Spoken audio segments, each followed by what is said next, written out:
It's amazing how quickly we can go from one stage of counting time. It's been 3 days since we went into isolation and closed the synagogue, to another form of counting time. Tomorrow is just another day since we went into isolation and closed the synagogue. This switch happened a few weeks ago, and an inventive local news broadcaster in Ohio began a new feature every day.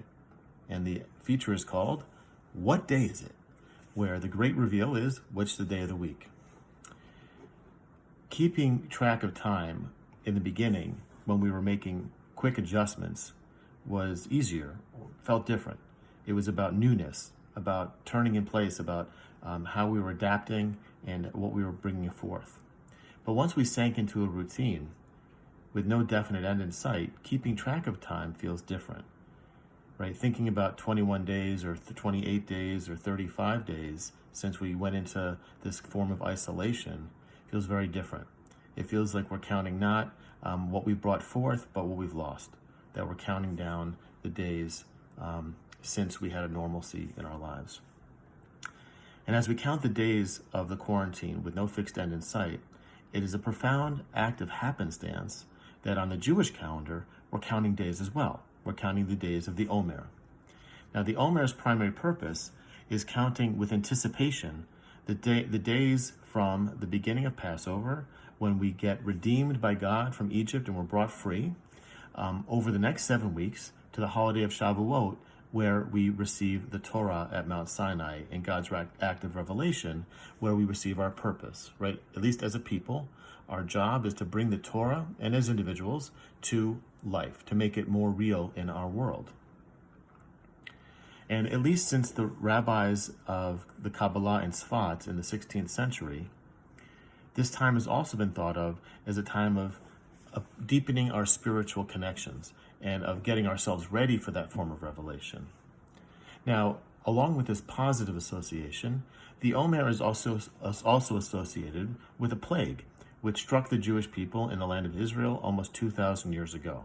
The students of Rabbi Akiva hit particularly hardly. And that plague was said to have lifted on the 33rd day of the Omer, which we count as Lag BaOmer, because Lamed Gimel spells out the number 33 in Hebrew.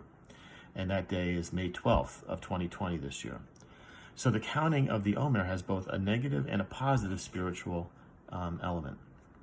With that in mind, I invite you to join me on a 6-week journey from the end of Passover now until Shavuot.